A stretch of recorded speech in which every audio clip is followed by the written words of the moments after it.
Indore police की drug तस्करों के खिलाफ कार्रवाई जारी है। परदेसीपुरा पुलिस ने ब्राउन शुगर के साथ एक तस्कर को गिरफ्तार किया, जो होली पर ब्राउन शुगर की डिलीवरी देने आया था। पुलिस पूछताछ में खुलासा हुआ कि उसके कई साथी ड्रग्स तस्करी से जुड़े हैं, जिनके माध्यम से वह शहर के विभिन्न क्षेत्रों में मादक पदार्थ की तस्करी करता था।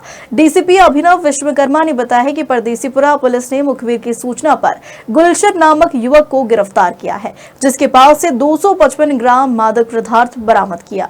देखिए, होली का त्यौहार आने वाला है, जिसमें लगातार पुलिस काफ़ी अलर्ट मोड में थी और जितने भी लोग जो ड्रग्स का सप्लाई करते हैं उनकी धरपकड़ में हमारी टीमें लगी हुई थी।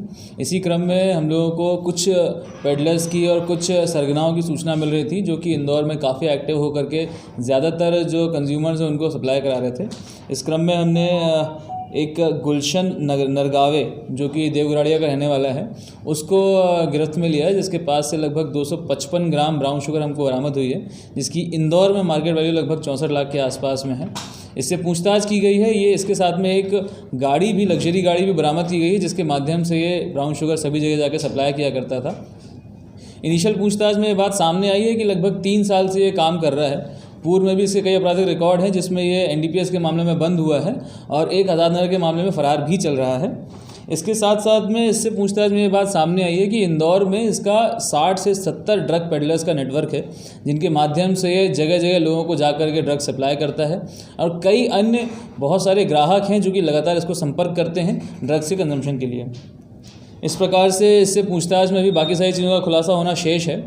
इससे एक बात और सामने आई है कि इसकी जो पत्नी रही है पूर्व में, जिसका नाम सोनाली दीदी करके है, वो भी यह काम में लिप्त थी, पर पिछले कुछ समय से अपनी पत्नी के साथ नहीं रह रहा है और ये उसके बाद खुद इसने काम चालू कर लिया था।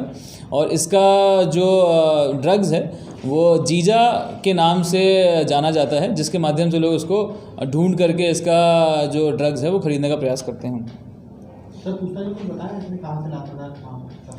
अभी तक की जो प्रारंभिक पूछताछ हुई है उसमें ये बात सामने आई है कि रतलाम जारवा में इसके कुछ कॉन्टैक्ट्स हैं, जिनके माध्यम से माल जाकर के लेकर के आता है।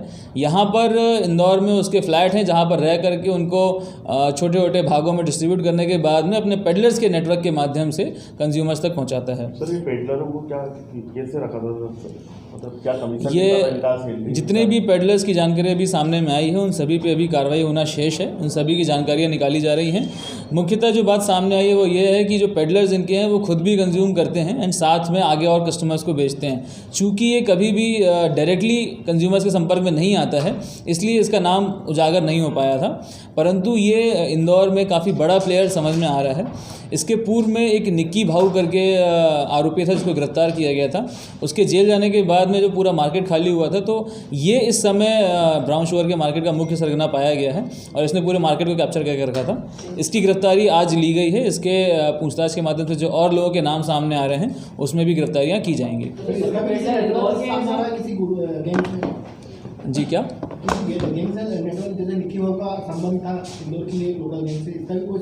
अभी फिलहाल पूछताछ जारी है। इसमें और भी जो चीज़ें निकल के आएंगी उसके अनुसार कार्रवाई की जाएगी। सर, ये 60 से 70 जो पेडलर बताए सभी इंदौर के हैं आसपास?